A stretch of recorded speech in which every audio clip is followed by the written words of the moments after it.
আজ 31শে ডিসেম্বর 2024 সালের শেষ দিন। স্থানীয় এবং জাতীয় দৈনিকগুলোতে প্রকাশিত কয়েকটি গুরুত্বপূর্ণ সংবাদ। ঈশ্বরদী পৌরসভার সাবেক মেয়র ও পৌর আওয়ামী লীগের সভাপতি আবুল কালাম আজাদ মিন্টু গ্রেপ্তার হয়েছেন ঢাকায়। সোমবার দুপুরে রাজধানীর ফার্মগেট এলাকা থেকে তাকে গ্রেপ্তার করে তেজগাঁ থানা পুলিশ। বিষয়টি নিশ্চিত করেছেন তেজগাঁ থানার ভারপ্রাপ্ত কর্মকর্তা মোবারক হোসেন। তেজগাঁ থানার ওসি জানান, ঈশ্বরদী থানায় খবর দেওয়া হয়েছে, তারা এলেই আবুল কালাম আজাদ মিন্টুকে তাদের কাছে হস্তান্তর করা হবে। পাবনা জেলা জুড়ে চলছে 143টি অবৈধ ইটভাটা, তার মধ্যে ঈশ্বরদীতেই 55টি।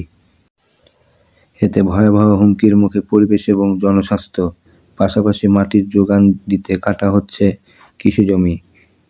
এতে জেলার আবাদি জমিও কমছে। মাঝে মধ্যে প্রশাসনের পক্ষ থেকে অভিযান পরিচালনা এবং জরিমানা করা হলেও চলে ঠিক আগের নিয়মেই। ঈশ্বরদীতে প্রথম, দ্বিতীয় এবং তৃতীয় শ্রেণীর বই এসে পৌঁছলেও চতুর্থ এবং পঞ্চম শ্রেণীর শিক্ষার্থীদের কোনো বই এসে পৌঁছায়নি।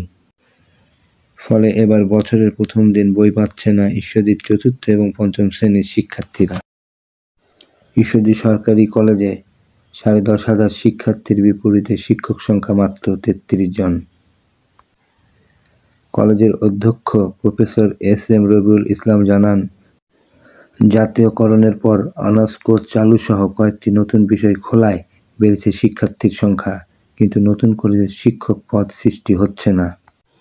তিনি আরও জানান, 45 বছর আগে কলেজ জাতীয়করণের সময় সৃষ্ট পদে শিক্ষকের সংখ্যা ছিল 44 জন। পরে আরও বিষয় খোলা হয়েছে। অনার্স কোর্স সহ কলেবর অনেক বৃদ্ধি পেলেও বিধি অনুযায়ী সৃষ্ট পদের সংখ্যা বৃদ্ধি পায়নি। উল্টো বর্তমানে থাকা 44 পদের মধ্যে 11টি শিক্ষক পদ শূন্য রয়েছে। শিক্ষক সংকটের কারণে নিয়মিত ক্লাস নিতে হিমশিম খাচ্ছে শিক্ষকরা বলেন, চলমান পরিস্থিতিতে অতিথি শিক্ষক দিয়ে জোলাতালি দিয়ে কোনো মতে চালানো হচ্ছে শিক্ষা কার্যক্রম। আজ থেকে শুরু হচ্ছে ঈশ্বরদীতে 5 দিনব্যাপী তারুণ্য উৎসব 2025 উদযাপন উপলক্ষে তারুণ্য মেলা, লোক ও কারুশিল্প মেলা এবং পিঠা উৎসব। ঈশ্বরদী উপজেলা প্রশাসনের আয়োজনে ঈশ্বরদী ডাক বাংলো মাঠে 5 দিনব্যাপী এই মেলা চলবে।